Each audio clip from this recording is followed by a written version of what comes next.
G'day, everyone. Welcome to the Outback Packers podcast, the podcast where two mates from all the way across the world have a yarn talking Packers football and the green and gold. I'm Nick Gregory, joined by my co-host Joe Pearson, as always, and this week we try, keyword try, to recover from the trauma of the Packers' crushing defeat at the hands of the New York Giants.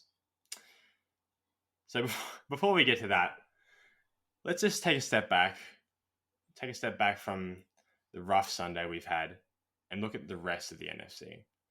As always, weekly catch up.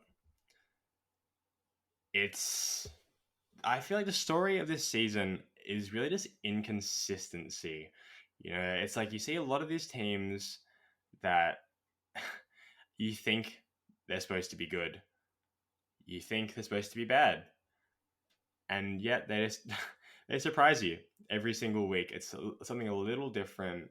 Something goes a little bit awry. Maybe it's just one or two plays a game.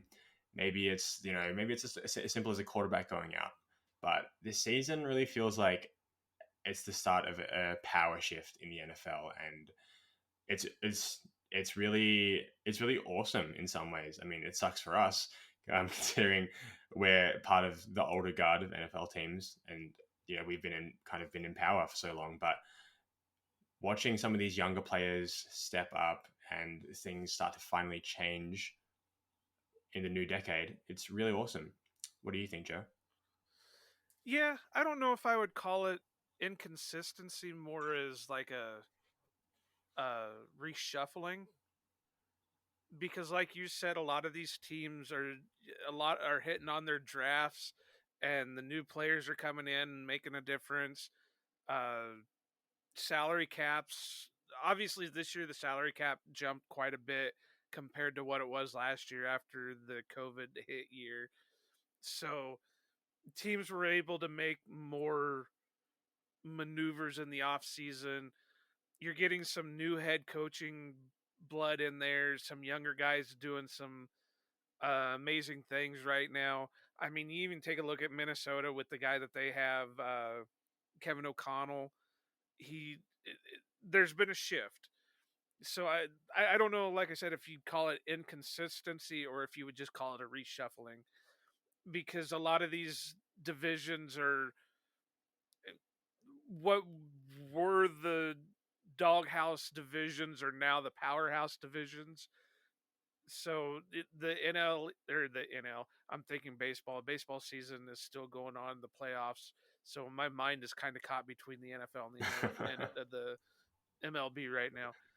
But the NFC East, who would have thought, the top three teams would be coming out of the NFC East? I know we've talked about this a lot the last few episodes, but it's hard not to when, like you said, you're seeing teams that we thought were going to be good do not good, and teams that we thought that were not going to be good are good. I mean, I even said it a couple episodes ago. I didn't think Cooper Rush was going to be able to lead the Dallas Cowboys to anything, and right now they're sitting at 3-1, 4-1, and he's won three Yeah. games. So who would have thought this kid would have done anything? And I understand that Dallas is being led more by their defense than anything, but still you got to produce some offense. As a Hawkeye fan, I know that wholeheartedly. Defense doesn't always win you a game.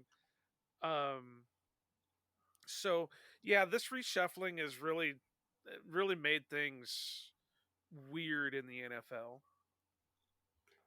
Yeah, and something that I always find really interesting every season is what players kind of come out of the woodwork, and either they're getting starting opportunity for the first time, or maybe it's a rookie that's finally kind of stepping out of that slump, or maybe it's a coaching change. I mean, the prime example this season is Geno Smith. This is a Yeah. guy who was basically a career backup, more or less a career shit kicker, and through no fault of his own, really. I mean, like Whoa. he Can never we take really a got a step lot of back? those. Was that a I, complete Aussie term right there? A shit kicker? have you not heard that one? No, That's, that that's that one of my one's a new favorite. one for me. A shit kicker. um, but yeah, Geno Smith, I'm sure he probably wasn't the best player in the world earlier in his career, but he never really saw a lot of those opportunities and an opportunity to start for a team. In lieu of Russell Wilson, who is not looking too hot himself, Geno Smith is legitimately looking like a top three quarterback right now, and who knows how long that's going to last. Odds are that probably not very long, but we should really enjoy it while we can. I think it's always hard to crown a new player as like very good at a position when you don't know them that well. But I think prime example like last year, Devondre Campbell. No one would have thought that he would have become an All Pro at the start of the season. And as these players rack up more and more good performances over the course of the season, it kind of confirms that notion. And I think as we go on through the season, the way that Gino is playing, he's not getting some easy cop out through the coaching staff. And granted, he has good receivers, but are you seeing some of these throws that he's making? Like this is not just a subject, or this is not just a symptom of him being in a really good easy position. He's legitimately balling out, and it's one of my favorite storylines to watch in the NFL at the moment. Uh, while you were talking, I was sitting here trying to remember when he got drafted. I think he was supposed to be a first round quarterback, or the hype was he was going to be a first round quarterback, and he fell to the second round. And I think he went to the Jets, and he was not good. Yeah. Not good at all. But yeah, it's crazy to see him have a turnaround in his career.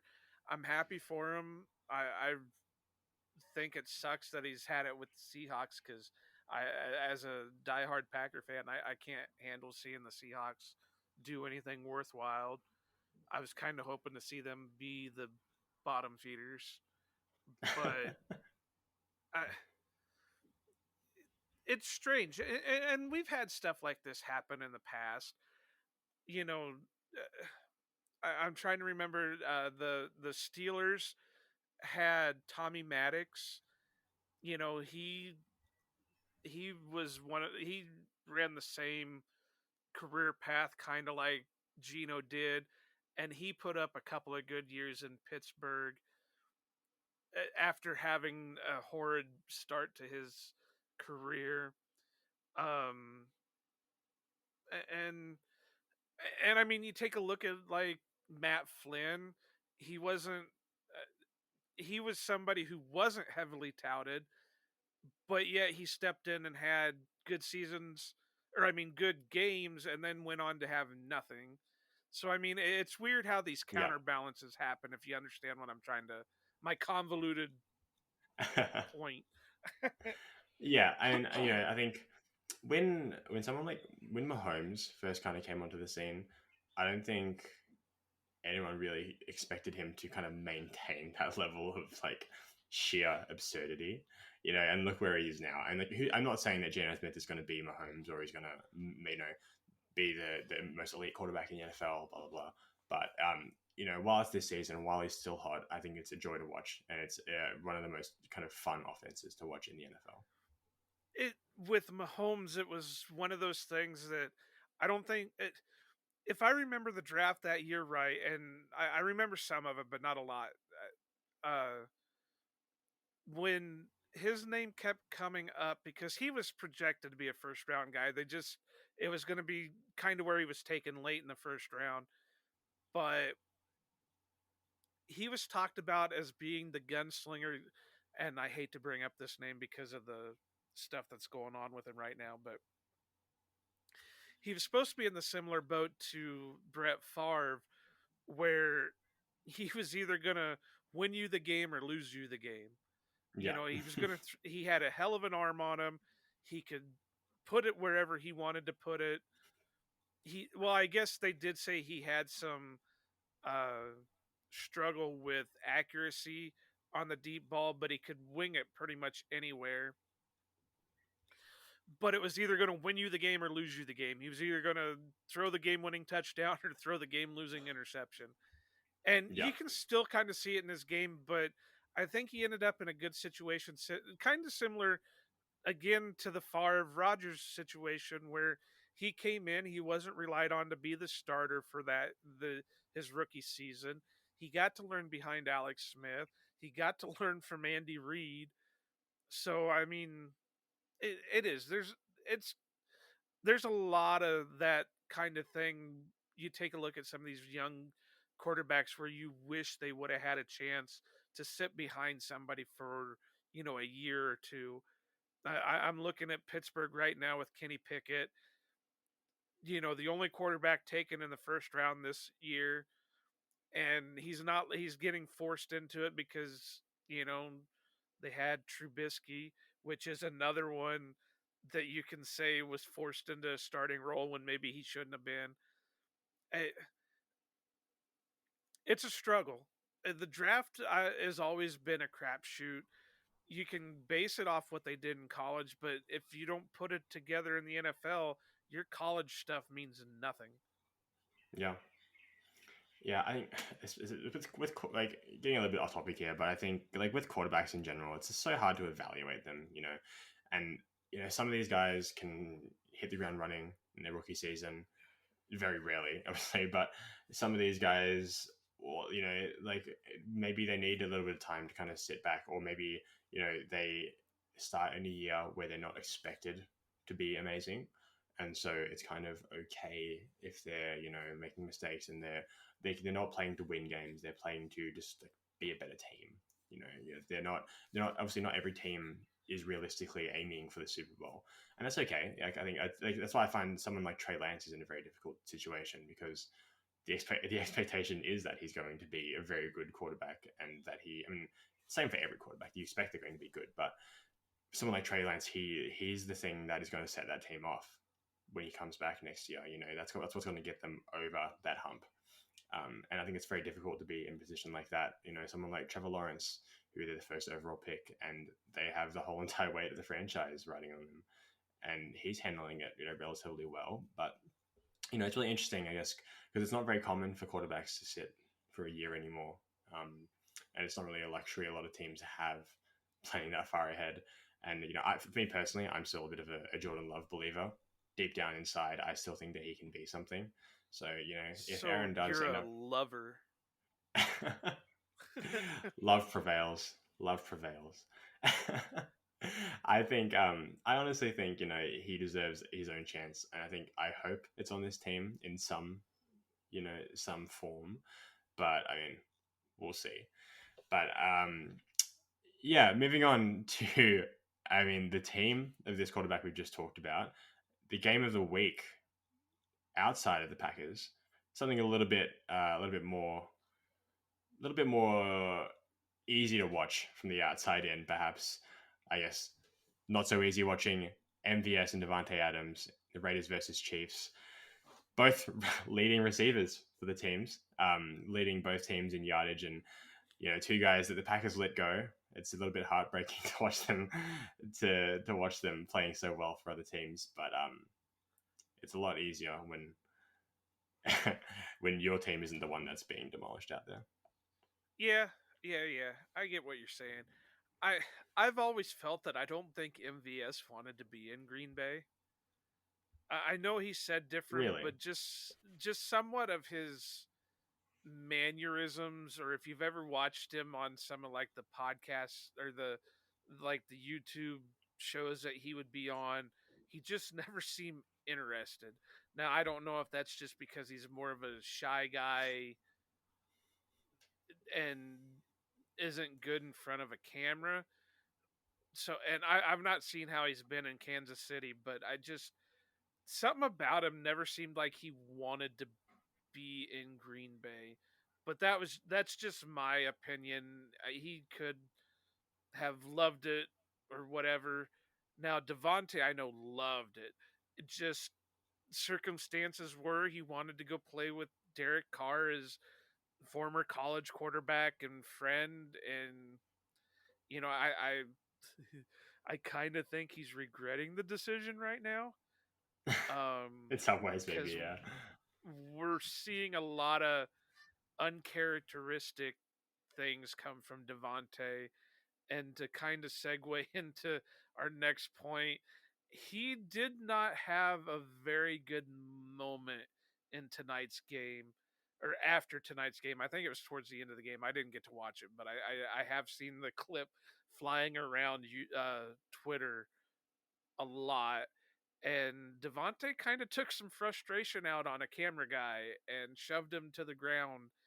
I know he's come out and apologized for it, and that's great, but it's still not something you want to see from a guy who is the top receiver in the league and who is normally a nice guy.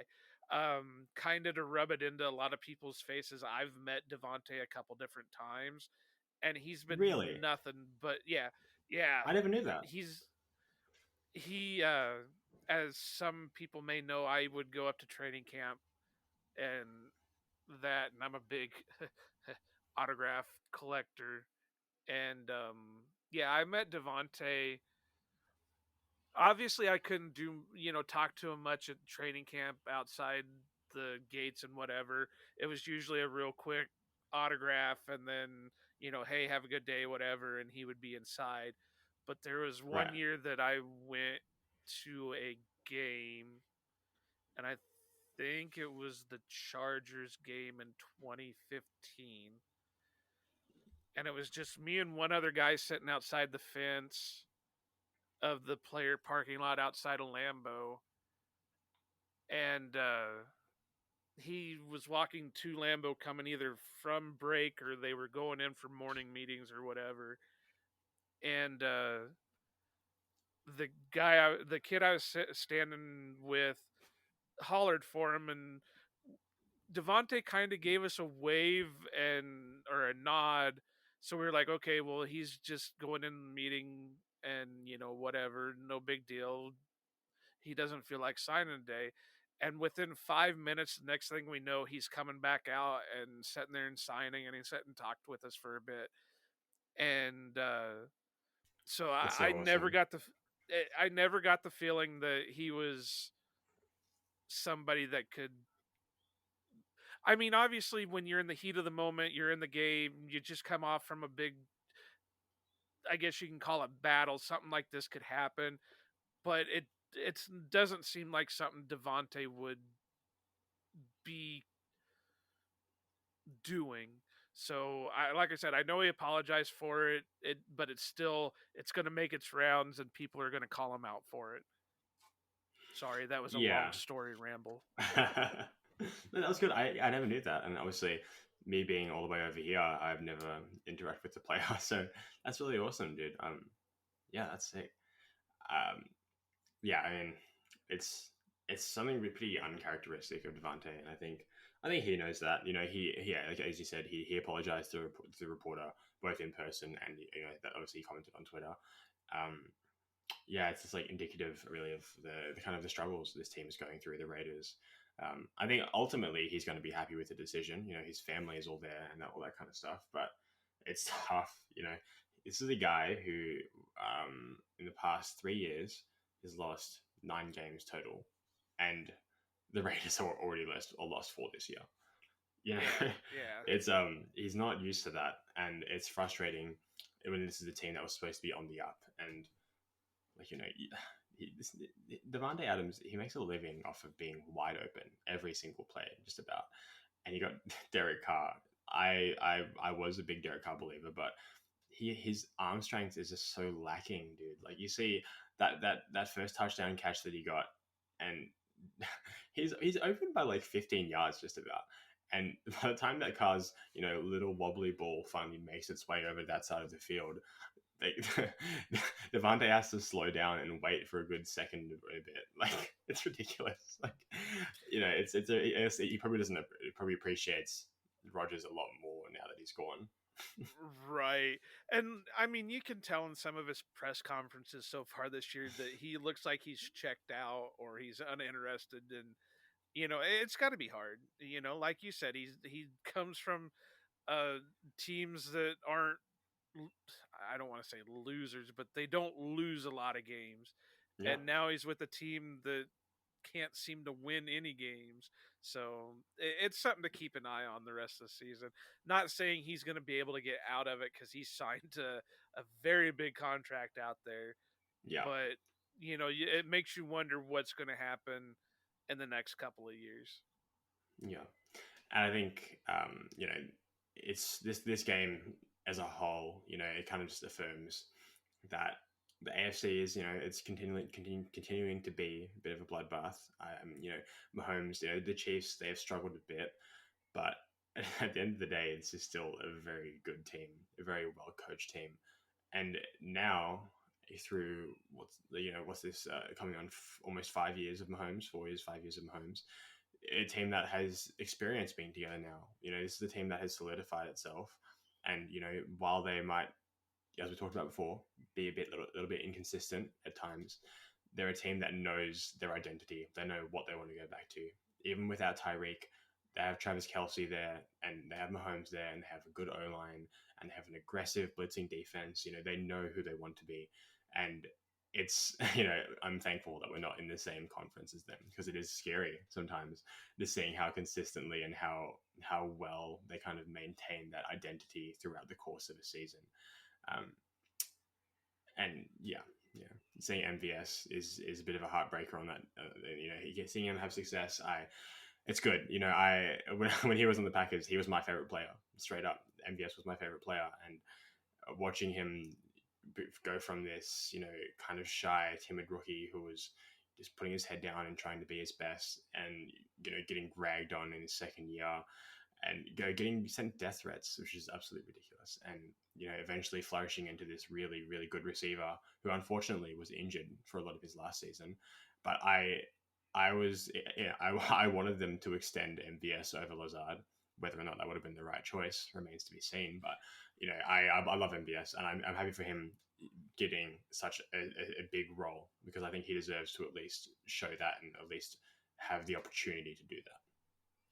It was a little bit easier to keep Lazard than it was MVS because Lazard was tagged.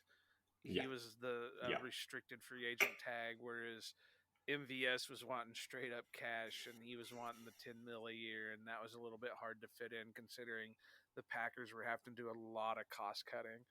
So, yeah. do I wish MVS was still on the team? Kind of, because that would at least been another veteran type guy in the receiver room. Was I wanting him at the $10 million mark? No, I don't think he's a $10 million receiver. But with the way receivers are getting paid right now, it's only going up. Well, So that's it, right? yeah, Yeah, no. The average price of a receiver is just, I think we saw this offseason, we're going kind of through a bit of inflation of receiver salaries, and I think we're kind of in a bubble at the moment where they're getting so high that eventually they're going to like normalize. But at the moment, 10 mil for what he does and what he can do in a larger role, I think is probably just about where he is at market value. And I would have been happy to have him back on this team at 10 million, but like you said, with the mechanics of everything else, it's difficult to manage. yeah. But the sad thing, or the sad truth is, had we kept MVS, your other favorite receiver probably wouldn't be on the team because they wouldn't have drafted Christian Watson. I almost guarantee that. Yeah, no, fair enough. I mean, he drafted Watson to do that role. Um, but yeah, moving on to something, moving on from this sentimental moment we both shared here, very emotional, very sweet. I almost shed a tear. Let's get to the thing that we've been dreading. Um, this game, we all know what went down: Packers versus Giants in London. What should have been, I hate to say an easy game, but it shouldn't have been this difficult, man. Like, we had so much going for us. We dominated the first half. I mean, it was practically a home game. It was louder than Lambeau Field gets sometimes. I mean, like, did you You see know the what I crowd in blame? London? You know what I blame? What do you blame? I blame London. The fans were great, but none of the players wanted to be in London. Not that it's not I'm assuming a good place to be because I've never been, but there was something about it where the players and even LaFleur didn't want to go to London, and I, I don't know. Obviously, the team didn't show up, they may have been there physically, but they definitely were not there mentally. But Mm. London, it's all your fault. Yeah, I'm see, sorry, no, it's not. I got some friends over there, and Pete, Rich, I don't blame you. I love you guys. um, yeah, I think it's so hard to say because I would say the exact same thing if they didn't totally destroy them in the first half. You know, if they weren't in full control of this game to start off with, I would totally been, yeah, they just didn't want to be there. There was just a motivation thing, but they had the game in their hands, man. Like they were up by But what two have we talked scores. about the last few weeks? They've only Well, played a exactly, half of a football, and exactly. it's getting tiring. I'm using the royal we. Obviously, I've never suited up for the Packers, and whatever. But we can not survive in the NFL playing half a game. Some of it Hmm. hasn't even been half a game; it's been a quarter of a game. Yeah, There's no way you're going to win in the NFL like that. And now you're starting to see a lot of the players' frustrations with this stuff. yeah, And I know we're trying to keep time short, but I've got a lot of rants that I'm going to go on if it when it comes up to it, because this stuff it's getting ridiculous. We've got I don't know if he's the highest paid right now, but he was at one time the highest paid quarterback in the league, the he still reigning is. Yeah, MVP. We've got top paid guys all over the field, and we can't even coexist. Yeah, yeah, what I'm speechless at it, because we were all looking forward to seeing the Packers coming into the year, because it looked like we were actually going to have a defense. The offense we knew was going to have some rocky moments, but we were pretty excited about what we were going to see out of these young guys. Obviously, like I said, we have the reigning MVP at quarterback. We had question marks on the O line, which seemed to be, you know, the question marks aren't there anymore because Bach is starting to come back and play. Jenkins actually held up pretty decent this game. Of course, you hmm still got the revolving door and Newman, but, you know, the offensive line wasn't as big a question mark as we thought it was going to be. The running game, we never had a question mark on, but here we go again. We're at what was this game? Week 5, and they're still underutilizing the running backs. I really don't understand what's going on right now. Are they all deflated? Do they not want to win this year? I mean, I don't understand it. Is this a big conspiracy so they can get a high draft pick next year? Are they tanking? I mean, I wouldn't think they would be, but the way they've been playing, it makes you wonder. yeah. Look, I'll preface this and everything that I say from this point. I'll preface this by saying that I'm always going to be that guy who is patient and I'm going to wait and I'm not going to overreact to a bad loss, which this was. I'm I still think that there's hope for this team to become and grow into that role of a serious playoff team. Um, I don't think the sky is necessarily falling down, but we're definitely waiting for it. I think it's just it's getting pretty ridiculous. As you said, every single week it's just the same issues, and I love Matt LaFleur, but every single week it's the same excuses. Oh, we didn't run the ball enough. Yeah, we definitely got to do that more. And so they gave Aaron Jones 13 carries in the game. you know, it's Or it's just we just need to execute our game plan a little bit better. If I hear yeah. execute one more time, I think I'm going to punch somebody. I think, and like he's not wrong when he says these things. Like I'm sure that in the game it's so much harder, and as we talk more about this, I'll talk more about this as well.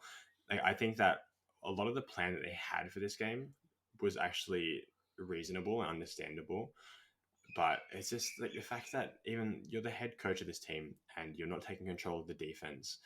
Everyone knows that you need to be playing more man defense, and I've defended Joe Barry on this podcast before, but I'm fucking sick of it too. Like you need to, like, as you say, someone needs to take control of this locker room. Someone needs to like I said about the Chiefs, you need to figure out what the identity of this team is and just fucking do it. You can't keep flip flopping and letting Joe Barry do what he wants over there in the corner, and you try to make things nice and easy for Aaron, and he just ignores you.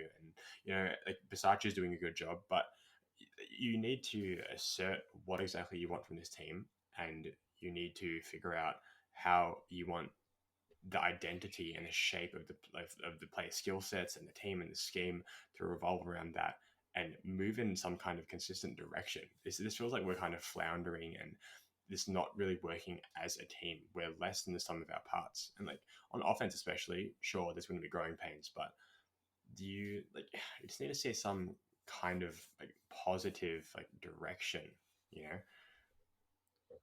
Well, it's and some of the quotes that I've been seeing lately makes you wonder if Barry's not taking any input from his players. And the reason I question that is, and I don't know if this is truthful. Obviously, we don't have any insider information. We don't have any connections to 1265 Lombardi Avenue, as much as I wish we did. But supposedly, I read something that you know Darnell Savage wants to play that star position that they're always talking about. Just be the rover like Charles Woodson did and whatever. But Barry just keeps sending them deep.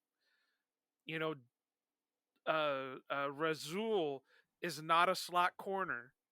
He's really struggling at that slot corner position, but yet they keep throwing him out there. Even though when Jair was injured, they put Razul on the outside, and he was playing well. But no, we got to throw him back at the slot corner. It's I don't know. Like I said, it's like Barry's in his own little world, and he's not taking any criticism from his players. He's just doing whatever the hell he wants to do. I I'm to the point where Barry needs to relinquish the play calling duties for the defense. He can stick around and be a coordinator for like the linebackers because he is a damn good linebacker coach. But let Jerry Gray or somebody call a defense or whatever, because it's pretty obvious that Joe Barry can't do it. And I even am backtracking what I've said last year, where I thought maybe we needed to apologize to Barry because he was actually putting together decent defenses compared to what we had under Patton. And now we're back to what we had under Patton. So I don't know what needs to be done, but it needs to be done soon. And I want to kind of go back to something you said where you're you never want to be you want to be more patient with the team. I try to be patient with the team, but when you're seeing the same mistakes week in and week out and nothing's being done about it. I mean, how many times are we going to get killed on crosser routes? Yeah, I it's mean, really, really, really ridiculous. Sorry to interrupt, but Mike Renner had that put up that stat yesterday that the Packers defense, passing defense, they have the second least passing yards given up in the whole league, but they have the most yards given up on crossing routes in the league by far. I think almost like just over 2/3 of all the yards they've given up have been on crossing routes. Just so ridiculous. How many games in a row does this have to happen before something has to change? well, that's what I mean. Is Barry an actual defensive coordinator, or is he just a coach? And I know that kind of sounds weird for me to say, but I did see this quote on Twitter, and I'm sorry for not citing my quotes because I have a horrible memory on this shit. But they said that Barry seems to be somebody who can't come up with his own scheme. He can just teach somebody else's scheme. And the more you watch these games, the more you understand what they mean by that. That he can't make in-game adjustments. He can only go by what's on his or in his playbook. So, like I said, I know we have Jerry Gray on the team, and he's had his run as a defensive coordinator in the past.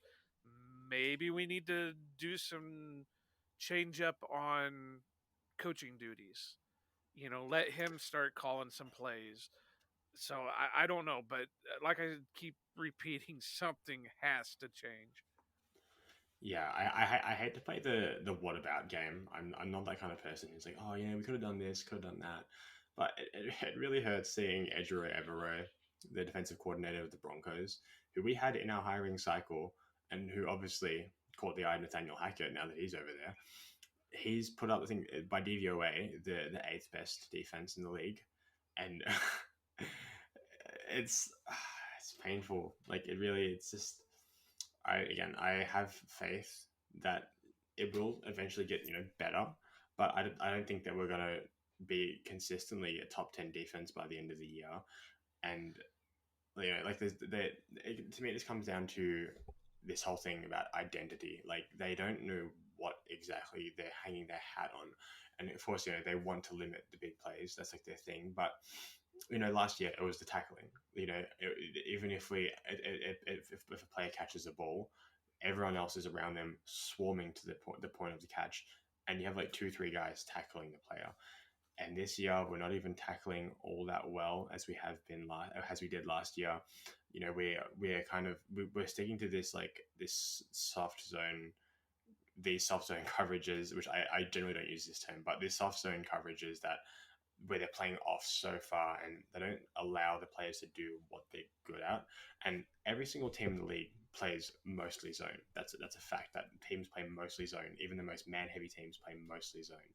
But the fact that we're just not even trying to do it, we have there's no excuses anymore. Like we have Jair, we have Rasul, we have Stokes, we have these guys that we know are good at playing man coverage. And like you said, I think that because that thing that you were saying about Daniel Savage was from last year actually when Joe Barry was first hired. He wanted to be the star when Joe Barry was first came on as the defensive coordinator.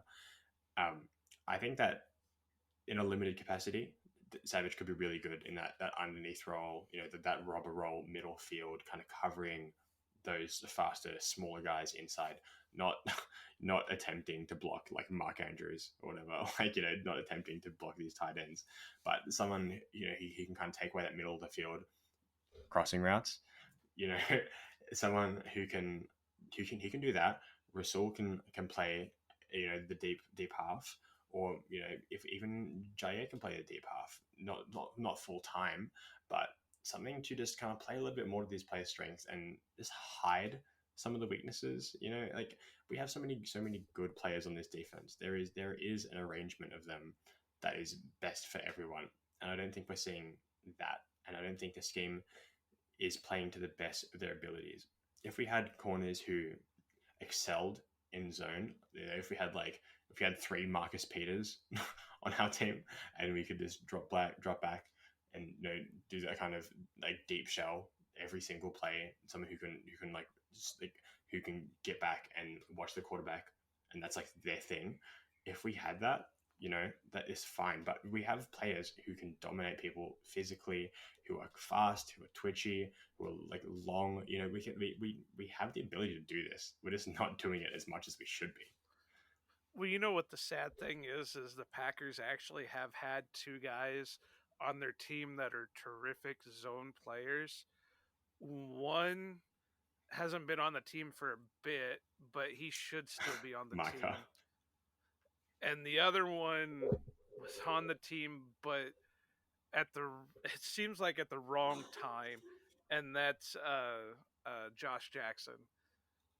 Um, both guys come from Iowa, and Iowa runs a very, very zone heavy defense. And Josh Jackson, I think, could have been a completely different player had he been in the Joe Barry heavy zone defense instead of the press type guy in the Pettin defense.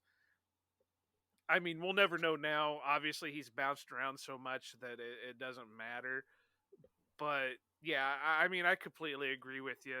And I know that I've seen some people talk about how Rasul has actually taken some snaps as a safety also. So that could be another thing to put out there. Um, I, and I agree. these guys are man press corners. They have the speed to be man press corners. I mean, hell, Eric Stokes runs a 4.21 40. That's lightning speed. That puts him up Yeah, there with like Tyreek Hill and Mecole Hardman and Bullet Bob Hayes. MVS. Yeah, I mean, that's lightning friggin' in a bottle. It doesn't do him any good to be that fast when he's in zone because he's just got one area to cover, and okay, well, I'm going to pass this guy off to this, to the safety, so I'm stuck here. Oops, now I got to run after him. Well, that doesn't do good or do you any good to run after him after he's already made the catch.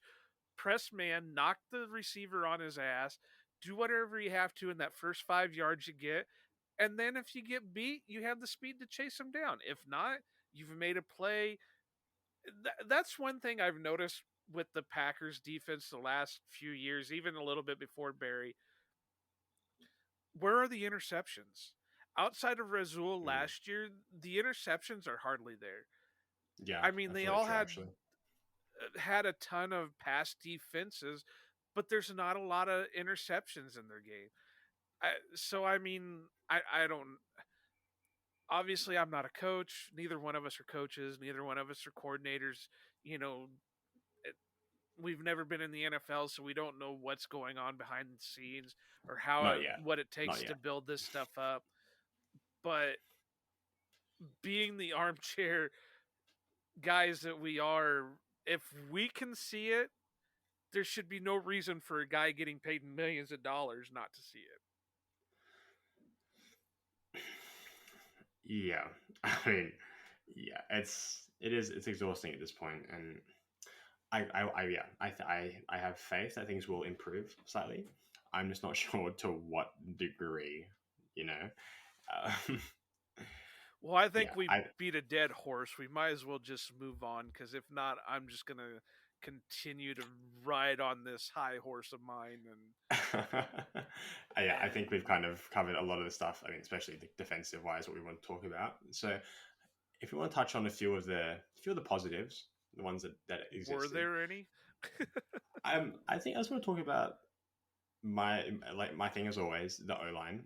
These guys, you know, perhaps because it kind of almost a little bit the inverse of what we're used to. These guys are actually a lot better at run blocking than they have been traditionally as the Packers O line, but they're struggling a little bit to hold up on passing downs. And you can really see that in the carries that Aaron Jones and AJ Dillon did get.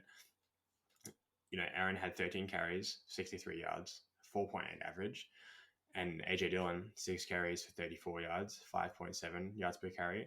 Those are good numbers. I think a lot of it does come down to, favorable situations at times, but, these guys are blocking really well. And Elton, he Some was of them. struggling.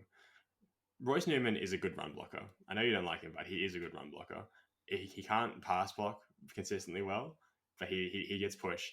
Josh Well, now Myers is listen to yourself. Listen to yourself. You just praised Royce Newman for being a good run blocker, but a horrible pass blocker. But you ripped the hell out of Hanson, Jake Hanson, and they're basically the same player. They No, can't but pass protect for. Hanson is so much worse than Royce Newman, and They Royce can't Newman pass is protect for nothing, but they can run protect. Now, Royce if Newman you're gets gonna so much of a bad rap. rip on one, you got to rip on the other. You can't play favorites on this team. Because I think the thing is with Royce Newman, when he's around good players like John You Runyon just and love the Elton mullet. Jenkins, it's an Australian thing. But like when Royce Newman, some of the pass blocking reps he has are ugly. Last year, especially, giving up those stunts, it's ugly.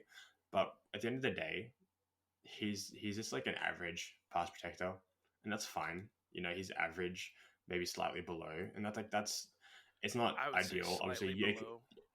you want more, but it's like if that's the worst player on your O line, it's fine. And he is a good run blocker. He's a physical dude. He's a strong guy, and I think he has so much room to improve. I had a lot of faith in him. I think I've said this before, but I had a lot of faith in him when he was drafted, and maybe he never becomes that elite at both player, but that's fine. The Packers have so much like luxury on this O line. The fact that we're practically too deep at every position, it's like such a luxury. You look across the league, like someone like the Rams, dude. The Rams have no one on that O line. Like they they they they they probably couldn't even block it in practice squad linebackers. It's just we're very fortunate that this is the guy that we have as our worst O line. Um, but yeah, that's the last I'll say about my guy Royce Newman. He doesn't deserve the Yeah, hate. but we've also got a guy with two first names sitting behind him that showed that he could probably be a better option. Sean Ryan. Zach Tom could probably slot in there and play a hell of a lot better than what Royce Newman is right now. Yeah, So I just think that Royce is probably a little bit more stout, like at the contact point when it comes to facing these bigger guys. Zach Tom's a great mover. Um, kind of like similar, I guess, in some ways to Josh Myers. I think Josh Myers, obviously, very physical guy as well, but Josh is a guy that can move really well in space, and he's very good at like in that kind of zone blocking role where he can shift, he can get a really good angle, and like he can get his whole body around. He's not necessarily like picking guys up and throwing them, like Larry Allen style. Um, but I think it's just kind of like he's like Royce is a little bit different to what a lot of traditional Packers O linemen have been when they've been drafted. Um, he sucks. oh, you're killing me. um, and the other thing that I want to cover is obviously Randall Cobb had a fantastic game. He's in his old age, in his twilight years. He still has a Don't place on say this that. team. I'm still like 4 years older than Randall Cobb, so if he's in I his mean, twilight years, I'd hate to what you guys what I'd hate to know what you think of what I'm at. no, he's still in your prime. It's fine. Yeah, sure. I don't feel it. um, and then the one thing that I think has been a little bit understated is this the last thing I'll say is this interior rushing defense. Like I think you see, like especially in the first half, a lot of these runs that were attempted straight through the Packers D line didn't go anywhere. TJ Slayton, like Had God, did you see probably that his guy out there, best game ever as a pro dude? He up to was date. fantastic. And I don't know if you noticed, but especially towards the second half of the game, Kenny barely played nose tackle.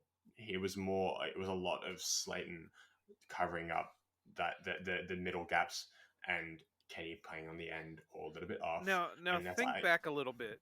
Think back a little bit. I know we've only had a few episodes, but think back. Didn't I say that? yeah, Didn't I say move Slayton into the middle and let Kenny and Jerron feed off the edge? totally agree. Yeah, no, because Slayton was always that nose tackle guy. He's a big dude. He's basically like Gilbert Brown, Gilbert Brown. He's a big dude.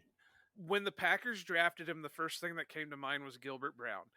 And the Yeah, reason I said that is because they were both mountain of men. And if they could keep their weight steady, they were going to be a hell of a player. But yeah, the big issue with both of them was they tended to enjoy one too many Gravedigger burgers, and the weight would just keep piling on. And but if they stayed in shape and they kept at a decent weight, they were going to be unstoppable. And like I said, I did call it. If you put them in the middle, you'll let Kenny and Jerron feast off the edges, and they really did. Now, the one thing that I have to say that's kind of amazing to me, and obviously none of us know the story behind it. Devonte Wyatt was inactive this game, and yeah, when he has played, he's played very little snaps, and that's not something you want to see out of a guy that was drafted in the first round and is a little bit older than what the Packers normally take in a first round player. He's 24, which obviously to me is not old, but he's a little bit older than what the Packers normally do in the first round. So he doesn't have that steep of a learning curve like a lot of them, a lot of the Packer rookies do, he's so far being underwhelming. I know there's some guys out there that do like film study and whatever, have said that he's put together some good snaps, but like I said, he was inactive this game. I think he had 5 snaps. Was it? Yeah, something like that. Yeah, very little single digit snaps for sure. Yeah. So at a position where we, all hands on deck, it's not good to see your first round pick do nothing. Yeah, I think that's something that we're going to follow over the course of the season. Is kind of how these first round picks, like the pretty unorthodox first round picks for the Packers drafting history anyway. Pretty And out I of hate to say character. it, Quay hasn't even really been looking great. I mean, he's moving to the ball and he's making tackles, but sometimes he just looks lost out there. I And mean, yeah, I never expected him to be all that great this season. Is a linebacker, is a rookie, and he was never really a super mentally dominating guy in a way that Devin Lloyd is a very very intelligent player. I think Quay was never oh, that guy who was going to step on and be super solid right from the get go. well, don't get me wrong. I'm not saying he's supposed to go out there and be Superman, but I'm just saying that he's even kind of struggling Yeah, yeah, to. So does that go back to the coaching? Does that go back to the preparation during the week? Is that communication out on the field? You know, what do they need to look at to fix some of this stuff? yeah, yeah. I think that's something that we're gonna be keeping a close eye on throughout the course of the season. Very Um, close. and now that we've gotten that over with, we've let all the negative energy out of our bodies. I don't know. There's Most still of a it, I lot hope. there, but we're in a time crunch, and I don't want to force too much with it. For now, anyway. Let's just finish up by talking about this upcoming Jets game. This is the first game, LaFleur versus LaFleur. Is it? OC versus head coach. Yeah, Mike LaFleur. He was. I think a lot of people were kind of following this over the offseason. Mike LaFleur was supposed to be our OC originally, but Shanahan blocked him when he was still coordinating for the 49ers. Well, So yeah. So this never, wouldn't be the first matchup against each other, would it? Because Mike was out in San Francisco. but he wasn't play calling though. This time he's in Oh, control of the okay. offense. I see what you're getting at. Trying So to it's really cool. semantics. Exactly. But I mean, like, this like if you really watch this Jets offense, they really it's funny because everyone always talks about how LaFleur doesn't get to do fully what he wants on offense because Aaron Rodgers is there, kind of changing things a little bit, which is definitely not necessarily bad a lot of the time, I will say. But I think because these two brothers think very similar in a lot of ways, and they both come from the Shanahan tree, not the McVay tree, in my opinion. They're both guys who learned from Shanahan. Um, they have a very similar style in a lot of ways, and you see kind of maybe almost what Matt LaFleur really wants to do with this offense, kind of going through Zach Wilson, lesser degree Joe Flacco, and with maybe a less solid foundation. A lot of the DVOA and the efficiency stats and the percentage of like the concepts that they run are actually quite similar in some areas. So it's really funny. It's kind of almost like a bit of a reflection of LaFleur's own kind of mentality on a different team with different stuff. Well, and I think that's where you can say the players bought into the system. And I think, not to keep beating this dead horse, but I think that's where the struggle is in Green Bay is Rodgers doesn't want to buy into the system fully. So the full Matt LaFleur offense isn't getting run the way it should. But like you Sure. said, with the Jets, it seems like the players are buying in, and the MILF hunter Zach Wilson has, even though he's been hurt, the games that he has been coming in and playing, he's looked better than he did last year. Yeah. So, it it makes you wonder what would happen if Rodgers would actually buy into the LaFleur system. I think we'd have 2 or 3 2020. Super Bowls right now if That's what Rodgers would happens. just cut the fucking ego trip. Sorry for the language, people, but just cut the damn ego trip out and buy into the damn offense. Why don't we go ahead and move on to your next point, Nick? Yeah, I think I just want to quickly touch on what you just said about the Super Bowls. I think you know if any one of these things goes right, which is special teams, Bakhtiari doesn't get injured, um, the offense maintains its level of success. The O line does not get absolutely fucking ramshackled into some weird configuration.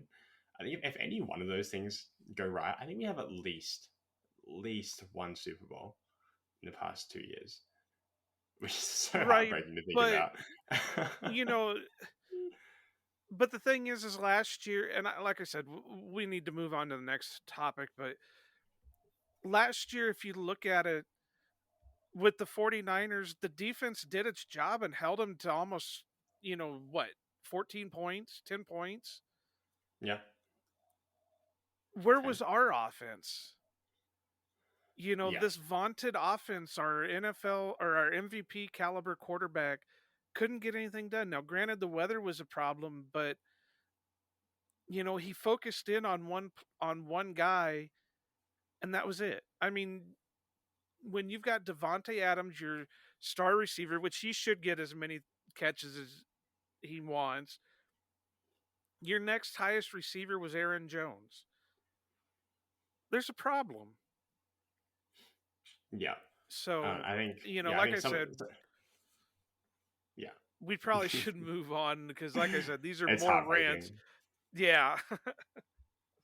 Um, yeah, I think it's I think coming off the back of this Giants game, playing a quarterback who, admittedly, Daniel Jones probably played the best game of his career this week, um, but coming off a quarterback who is not necessarily elite, um, another quarterback we're playing this week, Zach Wilson, not necessarily elite.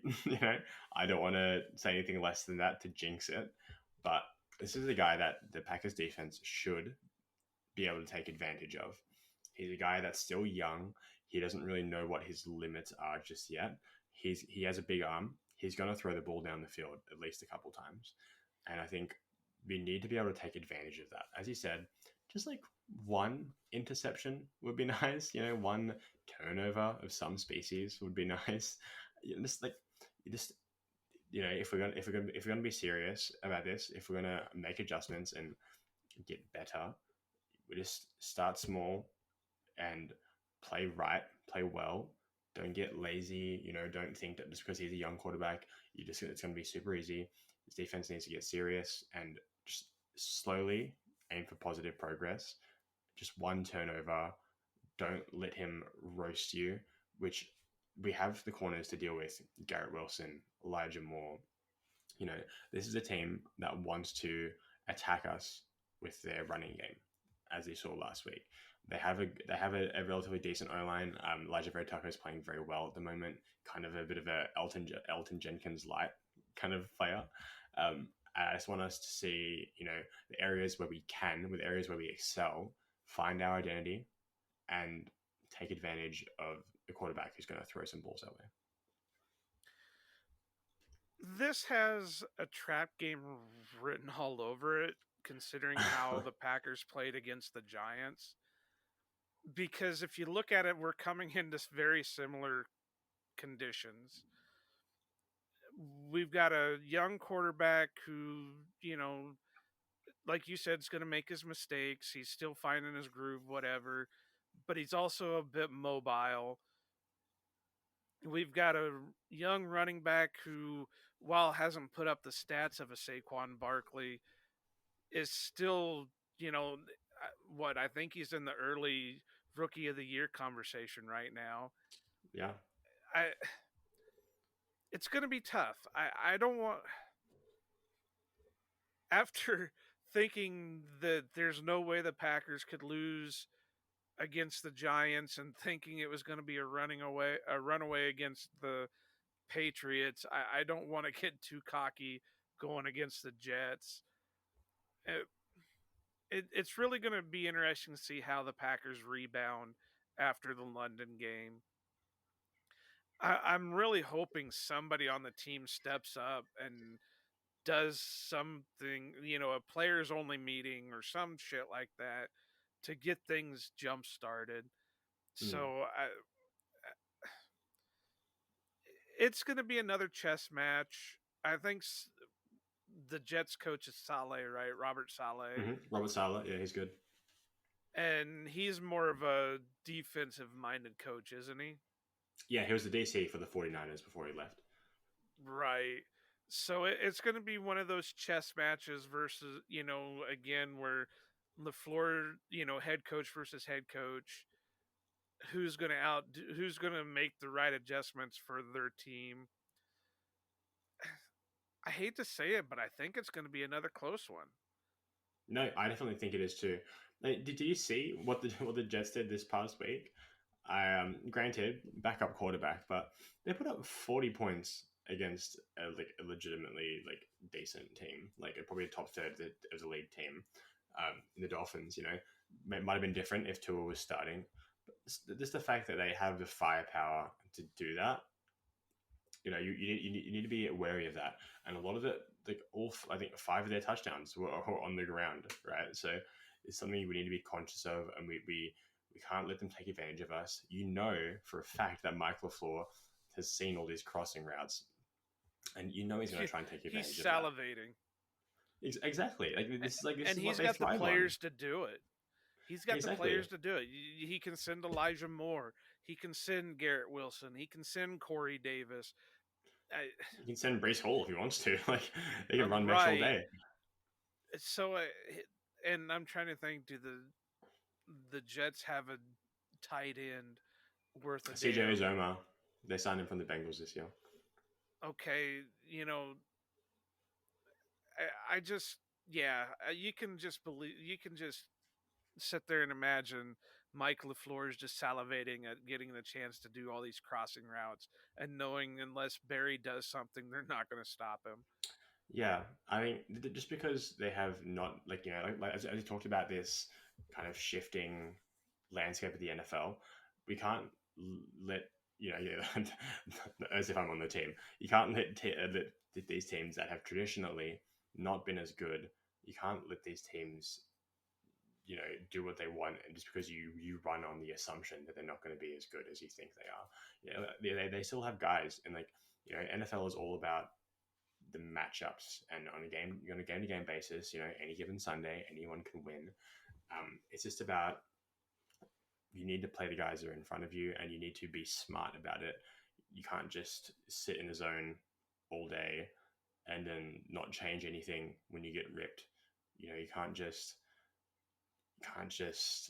keep throwing to receivers who aren't open. You can't just do RPOs. You need to adapt to the people that are in front of you, and you need to be smart about it.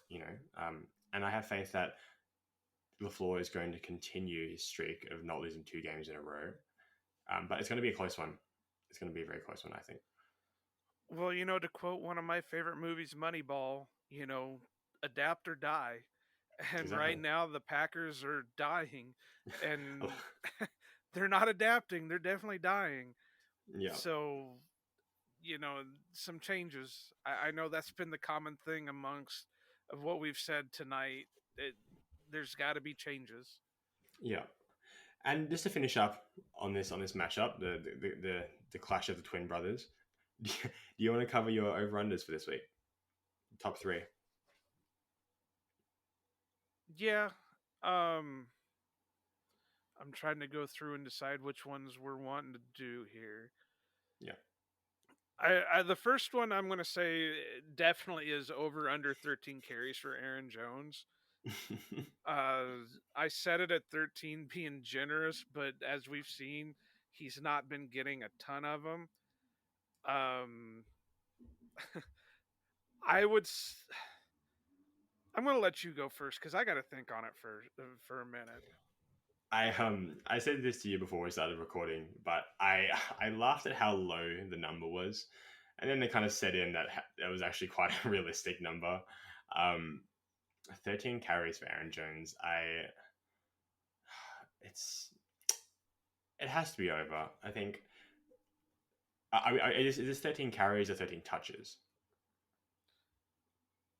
13 carries, because he's going to get involved in the Hmm. passing game. I think. It's like this is actually this number. It's a is hard actually, one. like, That's kinda what hard. That's I hate that it's so low, but I hate that it's still so difficult. Look, I'm gonna say over, but only by like one or two, just given the context. The Jets do have like a legitimate group of guys at D line, and CJ Mosley is there at linebacker. Obviously, like barring some of the injuries, and maybe guys aren't playing to their full potential, etc. But I think this is a team that you want to try and exploit some of the rookies. I mean, Sauce Gardner is playing well, but he's a rookie. I think theoretically, I think the coaches are going to aim to kind of throw it a little bit more, and they're still going to run the ball like you have to, but I think it's going to be a similar situation where they're going to be throwing in favorable looks more often than not. All right. Well, I'm going to go different with you just to make it more exciting. I'm going to go under, and I'm going to predict that he's going to go probably 9 carries. And then in the press conference, we're going to get another, well, why did Aaron Jones only get 9 carries? And LaFleur is going to pull the matchups just weren't there, but, I know we need to get him more carries, and hopefully we can in the next game. Yeah. I mean, I would not be surprised either way. What's the next one? I'm going to take this one out, even though I should probably leave it in favor of the other one. But I'm going to go 20.5 points for the New York Jets. Mm-hmm. Over or under? Over. Instantly over. You think the Jets are going to score more than 20.5? If Darius Slayton was running all over us, if their one weapon, theoretically, Saquon Barkley, had no issue running all over us, I have no reason to believe that the Jets, who just dropped 40 on a good Dolphins team, is going to be held to just 20 points. I hate to say it, but this defense has not shown that it's good enough to do that just yet, especially on the type of players that these guys have. These smaller, shifty guys, these good route runners. If things continue the way that they have been, the Jets are easily going over that. Okay, well then I'm going to go under, just to keep things. Oh god. And this is why I'm going to say that, because you make a good point. Jets have scored so many points in these games, but just as well as I do, there's a lot of parity in the NFL, and they call it any given Sunday, and I just have this feeling that this is the game that we're going to sit here and think, oh yeah, it's going to be a battle, it's going to be a slugfest, it's going to be a slobber knocker, and then it's going to come out and Zach Wilson's going to throw like 3 interceptions, and there's going to be like 2 or 3 fumbles and whatever. Yeah. So I'm going to go under. It might not be by much, but I do think it will go under. With the way the rest of the league has been going, I mean, I would not be shocked if what you said happens exactly. It wouldn't surprise me one bit. And if you think about it, the Packers really haven't been giving up tons of points. So, a lot of it's going to depend on what the offense can do. Yeah. If they can give the defense some time to rest and breathe, it might make things different. And that's it, right? The fact that the Giants ran the longest drive of the year on their defense absolutely did not help things. The guys were gassed. Well, my last one is just kind of a novelty one, and I kept it in just because it's it's interesting considering the story behind it. You know, outside of some touch passes and some wide receiver screens, he's not been getting any kind of looks. So I went over under two catches for Christian Watson, and this is also keeping in mind that he suffered a tweak of a Mm. hamstring in the Giants game. So there is a question mark whether or not he's going to play anyway. Yeah, look, and if he plays, I mean, a tap pass counts as a catch, a toss counts as a catch. So I'm gonna go over. I don't know. I really don't. I'll say over two, but it's kind of interesting that he's not ever since the drop that he had in Minnesota, we've not seen any deep passes to him. It's all been touch passes, end arounds, screen passes. There's been nothing deep to him ever since he dropped the very first pass in Minnesota. Yeah, it's a shame, and I think this is a good opportunity for him to do that. You know, and it should have been a good opportunity last week. I mean, you had Nick McLeod covering as a starting corner by the end of the game, so I You're think gonna get me started on rants again. yeah, I think this is a perfect opportunity for Watson to get some real receiver reps. And I think part of it is also that it's difficult to get reps over. You know, like when he is so good at what he does as a decoy, as that kind of jet guy, it's hard to want to take him out of that role sometimes when you have Cobb, Lazard, Dobbs kind of operating so well over him. But I think it's a good opportunity. I think he does need to get more involved, actually catching the ball, actually playing receiver. Um, and you know, yeah, I think he definitely has the ability to do that. And I think by the end of the game, whether that's just one more little toss and one more you know little under route, I think he'll have two catches.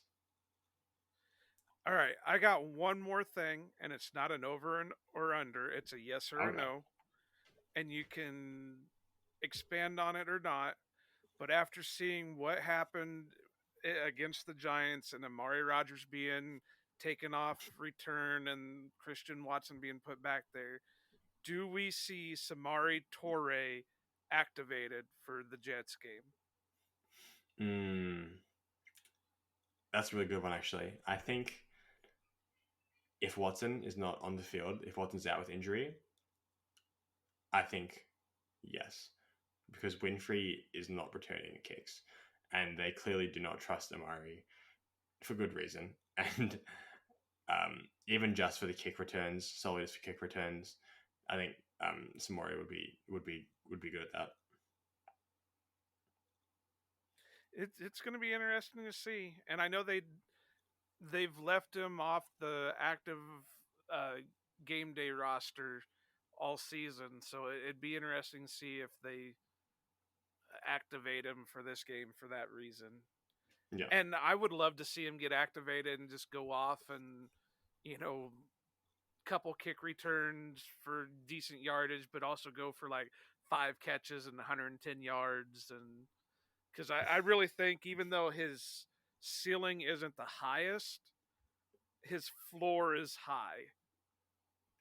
Yeah, I think he can definitely find a role. It's basically like kind of like a slightly more juiced up Malik Taylor, but a bit more production in the passing game. I think he can kind of do that kind of thing. I mean, it's kind of a bad, not as in the style that Malik Taylor plays, but as in Malik Taylor's role on the team as a special teams guy and can fill in a receiver when you're in a pinch. I think Jure is perfectly capable of doing that. We'll see. We'll see. It'll be interesting. Yeah. Yeah, and that's all from us, guys. We went. It was a pretty long one today, but I guess we had a lot to try and digest, for better or for worse. It's we're already 5 games into the season. It goes fast when it finally gets here, and you know it's probably not exactly what we expected or hoped for. But I mean, for me, I am just an absolutely disgusting, die-hard fan of football. Even if it's going poorly, I'm always going to ride it out. And it sucks to watch, when your team loses to the goddamn Daniel Jones-led Giants. But, it might just be the kick up the butt that they need to start improving and to ask themselves some questions. But yeah, I think that's probably about all that either of us can really stomach talking about this week. Thanks for listening again, guys. You can, as always, you can find us on Twitter at NicholasGRGR and at Iowa_Joe86. Until next time, see you later.